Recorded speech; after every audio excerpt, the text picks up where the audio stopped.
Length ಕಾಲ 3ನೇ ಸೋಮವಾರ ಆಧ್ಯಾತ್ಮಿಕ ಚಿಂತನೆ. ಧ್ಯಾನದ ವಿಷಯ ಅಂತರಂಗದ ಶುದ್ಧೀಕರಣ ಮತ್ತು ದೈವಿಕ ಸ್ವೀಕಾರ.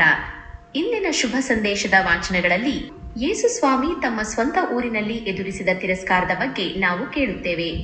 ಯಾವ ಪ್ರವಾದಿಯೂ ತನ್ನ ಸ್ವಂತ ನಾಡಿನಲ್ಲಿ ಮನ್ನಣೆ ಪಡೆಯಲಾರ ಎಂಬ ಮಾತು ನಮ್ಮ ಜೀವನಕ್ಕೂ ಅನ್ವಯಿಸುತ್ತದೆ. 1. ಅಹಂಕಾರದ ಅಡೆತಡೆಗಳು. ನಾಜರೇತಿನ ಜನರಿಗೆ ಯೇಸುವಿನ ದೈವತ್ವವನ್ನು ಗುರುತಿಸಲು ಸಾಧ್ಯವಾಗಲಿಲ್ಲ, ಏಕೆಂದರೆ ಅವರಲ್ಲಿ ನಮಗೆಲ್ಲ ಗೊತ್ತು ಎಂಬ ಅಹಂಕಾರವಿತ್ತು. ನಮ್ಮ ಜೀವನದಲ್ಲೂ ಅತಿಯಾದ ಆತ್ಮವಿಶ್ವಾಸ ಅಥವಾ ಪೂರ್ವಾಗ್ರಹ ಪೀಡಿತ ಮನಸ್ಸು ದೇವರ ಧ್ವನಿಯನ್ನು ಕೇಳದಂತೆ ಮಾಡಬಹುದು. ಪ್ರಶ್ನೆ: ನನ್ನಲ್ಲಿರುವ ಯಾವ ಹಠ ಅಥವಾ ಅಹಂಕಾರ ದೇವರ ವಾಕ್ಯವನ್ನು ಸ್ವೀಕರಿಸಲು ತಡೆಯಾಗುತ್ತಿದೆ? 2. ದೇವರ ಕೃಪೆ ಎಲ್ಲರಿಗೂ. ದೇವರು ಕೇವಲ ಆಯ್ದ ಜನರಿಗೆ ಮಾತ್ರವಲ್ಲ, ವಿಶ್ವಾಸವಿಡುವ ಪ್ರತಿಯೊಬ್ಬರಿಗೂ ಕೃಪೆ ನೀಡುತ್ತಾರೆ ಎಂಬುದನ್ನು ಎಲಿಯ ಮತ್ತು ಎಲೀಷ ಪ್ರವಾದಿಗಳ ಉದಾಹರಣೆಯ ಮೂಲಕ ಯೇಸು ನೆನಪಿಸುತ್ತಾರೆ.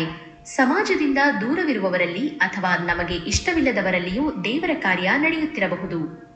3. ಬದಲಾವಣೆಗೆ ನಾಂದಿ.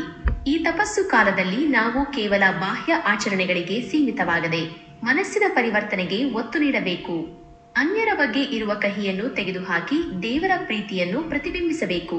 ನಿನ್ನ ಮಾರ್ಗಗಳನ್ನು ನನಗೆ ತಿಳಿಯಪಡಿಸು, ನಿನ್ನ ಹಾದಿಗಳನ್ನು ನನಗೆ ಕಲಿಸಿಕೊಡು. ಈ ತಪಸ್ಸು ಕಾಲದ 3ನೇ ಸೋಮವಾರದಂದು ನಿನ್ನ ಸನ್ನಿಧಿಗೆ ಬರುತ್ತಿದ್ದೇವೆ.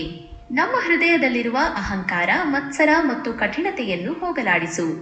ಯೇಸು ಸ್ವಾಮಿ ಕಲಿಸಿಕೊಟ್ಟ ಪ್ರೀತಿ ಮತ್ತು ಸಹನೆಯ ಹಾದಿಯಲ್ಲಿ ನಡೆಯಲು ನಮಗೆ ಶಕ್ತಿ ನೀಡು.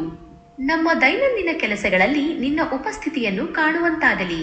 ಪ್ರವಾದಿಗಳ ಮೂಲಕ ನೀನು ಮುಕ್ತಿಯಿಂದ ಸ್ವೀಕರಿಸಲು ನಮಗೆ ಕೃಪೆ ತೋರು. ಆಮೆನ್.